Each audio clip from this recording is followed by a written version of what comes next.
Hi guys, Trevor Hold here. Welcome to another episode of the Who Are We podcast. Today I got a special guest. Anna, how are you today? Hi, Trevor. I'm doing great. How are you? Good, thanks. Thanks for joining us. Before we get started, just a quick disclaimer. This session's being recorded.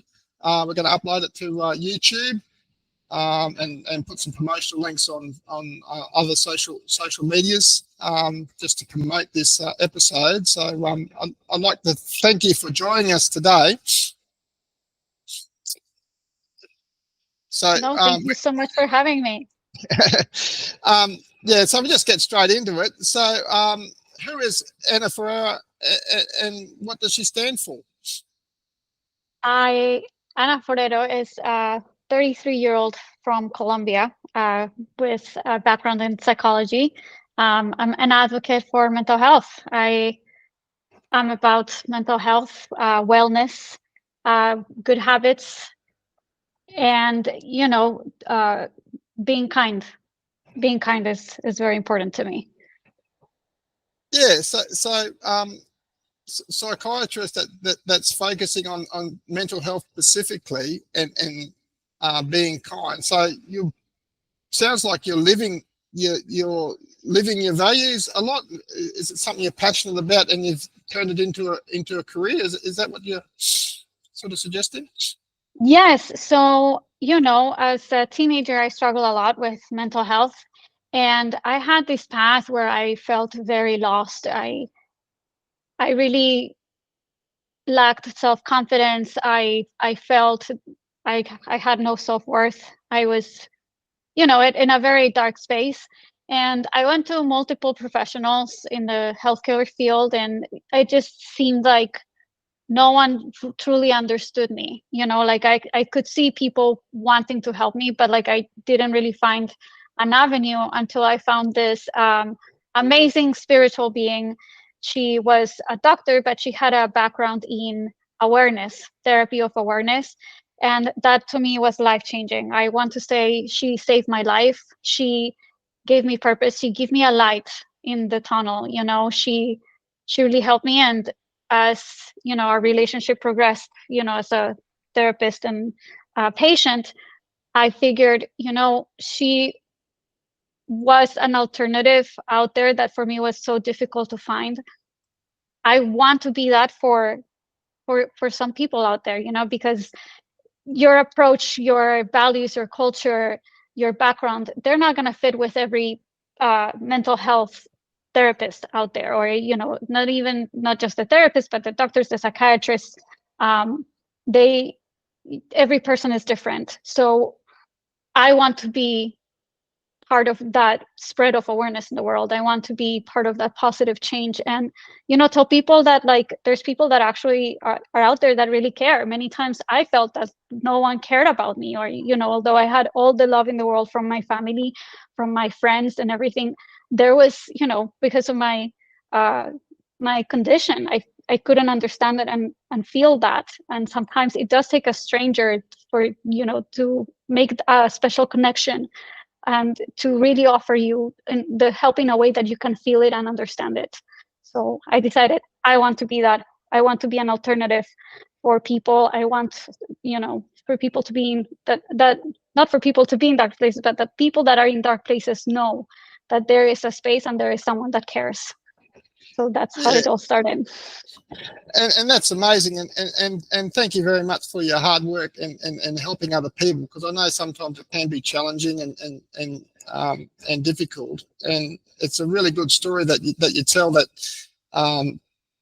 you kept looking for yourself to try and find someone that you could resonate with, and that journey you reflect on saved your life, and making that choice to be that person for others moving forward is a remarkable story, and congratulations you for going down that path. So I just wonder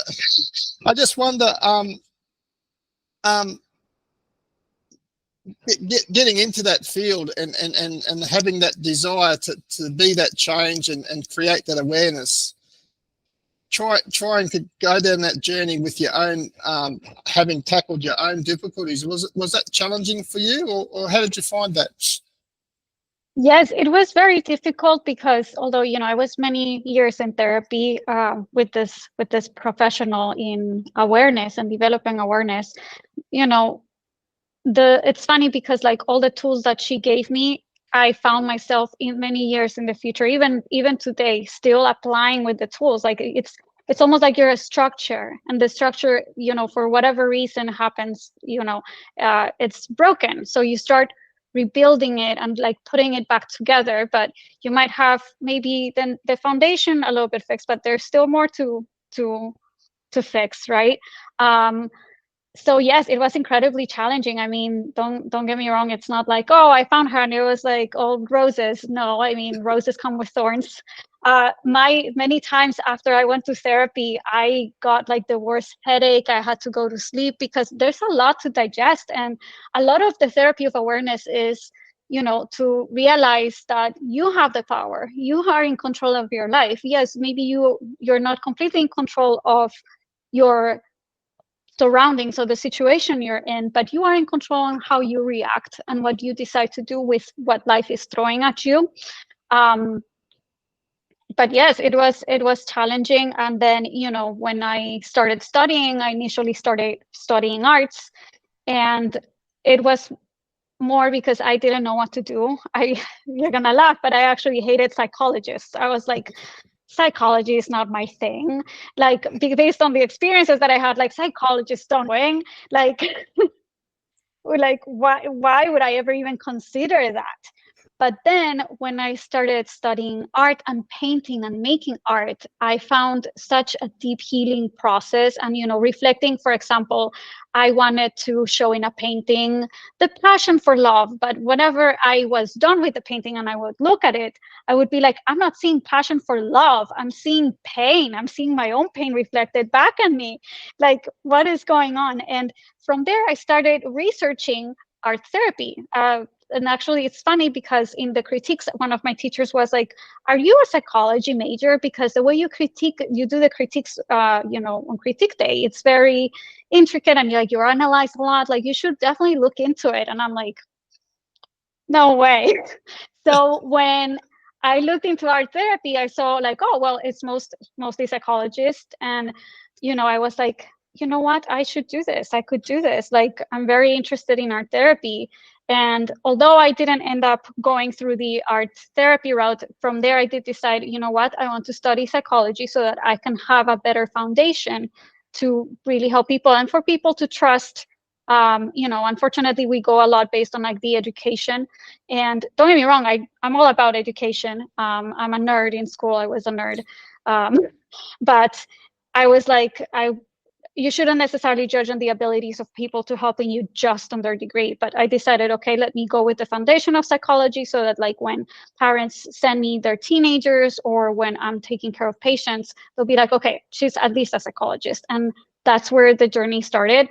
Once I started studying psychology, I realized, oh, this is not just about getting a bachelor's in psychology. You need a master's and ideally a PhD if you want to put in your own therapy and, apply all these things. So I was like, oh my gosh, what did I got myself into? Me getting into a PhD? Like, that's not possible. I can't do that. I don't have those abilities. And it's funny because when I graduated in 2020, my school offered me a scholarship in a PhD. And I did not even think it would be possible. I was like, what? I just like, when I saw the news, I was like, you know what? I'm just going to do the best that I can to graduate with the best possible grades and pray that I maybe get to do a master's. And the result was I got a freaking scholarship, I didn't take it only because they didn't offer a PhD in the clinical field. So I decided to go into the path of working and trying to, maybe explore that avenue, let me work and maybe find a school that has what I'm looking for. And so far I've been working and I'm planning to do my PhD soon. That's an amazing story. And it's interesting, isn't it, how like because you're talking about art therapy, and some people talk about music therapy, and different creative experiences are quite therapeutic, aren't they? And Yes. that's an amazing story of how you got there in the end. And also too, I got from that, your lived experience was you saw as more of supporting the educational background, because I think you mentioned that, like, just because you got a piece of paper, doesn't mean that you know what you're doing, or you can help other people as such. It's more of how you connect with people, and how you can use your life experiences to help others. That was a Correct. good takeaway that I got from that as well. And it's interesting that your focus seems to be, I heard you say it several times now, awareness, as opposed to a lot of other things. And I think you says, how you react to things. You can't control what happens to you as such, but you can control your feelings and your words, and how you react to things that do happen to you. That's quite powerful in itself, isn't it? Well, thank you. I think so too.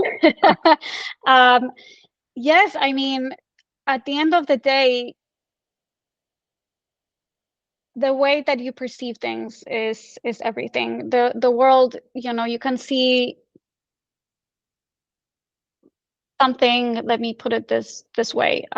Like in China, this is a funny example, but for example, in China, what they would do is when a plate breaks, instead of them throwing it away, they restored it and they put gold through the cracks, and then you have a beautiful masterpiece. So you can either yourself, if you break, I mean, what are you gonna do with yourself? Really, legit toss yourself away and like let your life go to waste? Or can you take the experience of being broken and putting yourself back together and actually look more beautiful and empowered by what just happened to you? Don't get me wrong, it doesn't mean like something happened to me and then I'm like, oh, okay, like it's fine. No, of course it's a whole process, like when life throws at you so many challenges, it's difficult. Or even just one very strong challenge at the time, to recover, you have to, at least what I do is I take a deep breath and I start thinking everything is changing. Things are always changing. Nothing is permanent. These too shall pass. These too shall pass. And go with it. Many times I feel that we get stuck on the negative, and there's something that happens a lot to people. Like they kind of like get stuck on the negative and like, this happened to me, and like in a victim mindset.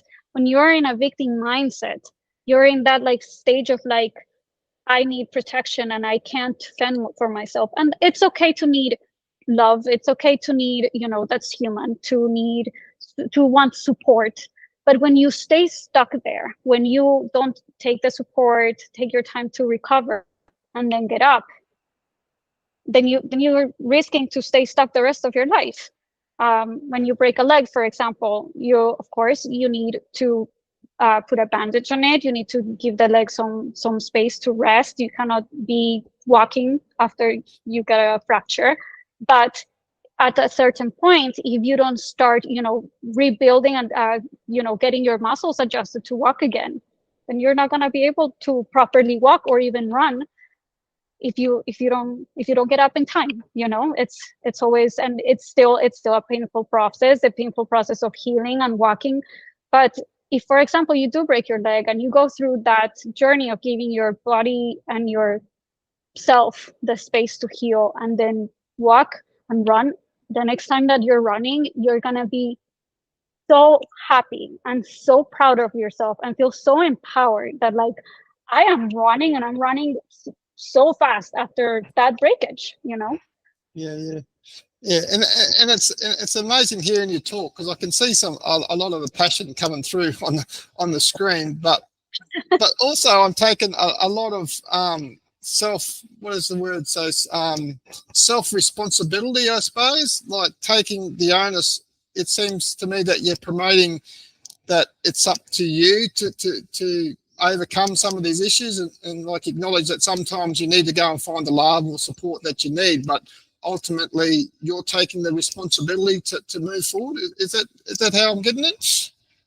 Yes, you're getting it correct. It is your responsibility to do things for you. I'm going to put a very funny example, but for example, if you have to go to the restroom and you're like, I need to pee, and then you stay like on like, but I don't want to get up to go to the restroom. I really don't want to, but I really need to go. No one can go to the restroom for you. You Yeah, have yeah, to do it, right? So it is a matter of taking the space to reflect and to think. Maybe, when you're in those desperate moments, maybe take a deep breath and say, okay, how can I handle this? What can I do? Because at the end of the day, when you complain, you're wasting valuable energy on complaining on what happened to you instead of addressing it. It's energy that you could be using in a different way. We only have 100% of energy. If you spend 70% of energy into advancing and doing something about it, you're only, if you spend 70% of energy in complaining instead of advancing, you only have 30% to advance, and therefore the progress you're going to make is smaller and slower. yeah. So Yeah, so feeling sorry for yourself or reflecting on, oh, this shouldn't have happened or whatever is not helpful in moving forward is what I'm taking from that. So yeah, so focus more on solution based things rather than dwelling on the past. correct. Yeah, yeah, And I mean, it's normal. Like, I mean, I get flashbacks and moments of difficult times. Like, it's perfectly normal. And even when something is very recent, when you have something that recently happened to you, like, it's normal. Like, you do need to like process it and heal on it. The important thing is that as long as you don't get stuck, and whenever you get that sensation of injustice, of this shouldn't have happened. But the reality is that it did happen. As unfair and as valid your emotion is of feeling that it was not fair, okay, acknowledge it, but let's move forward, yeah, and take the time that you need. When something that maybe is difficult happens to you, by all means take the time that you need, but just don't stay stuck. As long as you're always moving. There is this reference that I heard from a doctor in Colombia. His name is Santiago Rojas, that he said many times we get stuck in sadness and we make the duels, or like the challenges, for example, losing someone that we love, we make the process a lot harder, because when the sadness comes to us, we are like, no, I don't want to get it. It's a rejection. But in life, everything flows. Like, the water is in constant movement. Things go through rivers. Your bloodstream, for example, your veins, everything. If you think about it, our blood is always pumping. It's always going. It's in constant flow. The same thing happens with our emotions. If we feel the sadness, but we don't want to let it go, then it's going to get stuck. But it has to go at some point. Like, at some point, you're going to have to process it, even if it's today, in a week, or a month, a year. But the longer you are rejecting it, the longer it's going to dwell. Versus if you get the sadness, the sensation, let's say let's say you're dwelling that you lost someone that you loved, and the memory comes, you should embrace it. Yes, I am feeling this way, and feel the emotion. Let it go through you. And acknowledge, I am sad, and that's okay. And that's okay. Eventually, I will move forward. And whatever the time it takes you to do it, that's fine. Just don't stay stuck on like, I am sad and the world is gonna end. yeah, You know? yeah. And that's one of the things that from some of the learnings that we have here in our mental health teachings is generally depression is associated with getting stuck in the past or previous and not being able to move forward, like you say. And anxiety is anticipating what might happen or what could happen or what happened, and that's how they talk about just staying in the here and the now. and moving forward and feeling like you said. So that's very powerful. That the message. Just one other thing I picked up on. You talked about permanence before, and being stuck in something permanence. I think one of the things that I promote as well, and it sounds like it's something that might resonate with some of your teachings too, is fighting. We call it fighting the 3 P's of pessimism, which is obviously the enemies of optimism, and that's one of them. Is permanence is one of them. Pervasiveness is all encompassing is another one, and personal. So trying to take that personal things out of something negative happens to you. It's it's not all about you as such. It's not targeted. Is that something that you work on? Is trying to eliminate them sort of things from the feelings? Is that, does that resonate with you, that sort of saying? Or? I mean, yes. I mean, taking things personal is huge, and especially because many times we just make assumptions, right? I mean, this is gonna sound a little bit cliche, but there's this book, The 4 Agreements by Miguel Ruiz. He talks, one of the agreements is don't take anything personal. One of the other agreements is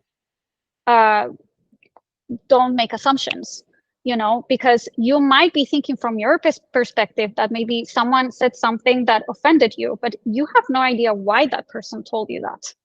You might be thinking this is the reason why, but the whole truth is on the other end is a whole complete complex human being that they might be saying something that hurts you, not with the intention to hurt you, but because they are hurt, right? Doesn't make it okay. I'm not justifying that they said something hurtful for you. But when you take it like, oh, they hate me, or why would they disrespect me like that?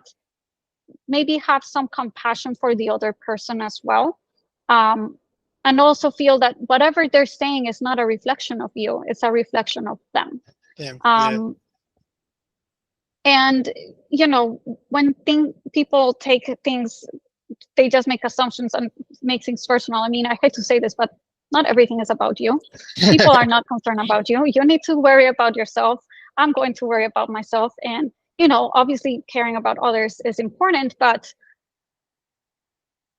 like I said, everyone is their own person and their own being. And there's also this thing where people tend to go very pessimistic, and it's like, oh, you're attacking me, when maybe they're not even attacking you. Have you thought that maybe they asked you a question that for you was hurtful, maybe for an experience in the past that you had, when they're actually maybe just trying to engage in communicating with you? So that is one of the things that I stand for. Yeah. No, that's amazing, and yeah, thanks very much for sharing a lot of these things. It's interesting to get different perspectives on it all, and you're right. I think you've got no control of what other people do or say, or how they react or whatever. You can only control what you do, say, and react. So yeah, very wise words there for sure. So I just wonder, have you got people out there or young women out there might be struggling or in a dark place at the moment? Have you got some final words that might help, or some sort of guidance that you want to impass, or wisdom that you want to impass before we wind up? Yes, actually. So if you're feeling stuck, if anyone out there, if you're feeling stuck, know that there are tools out there and there are people that care.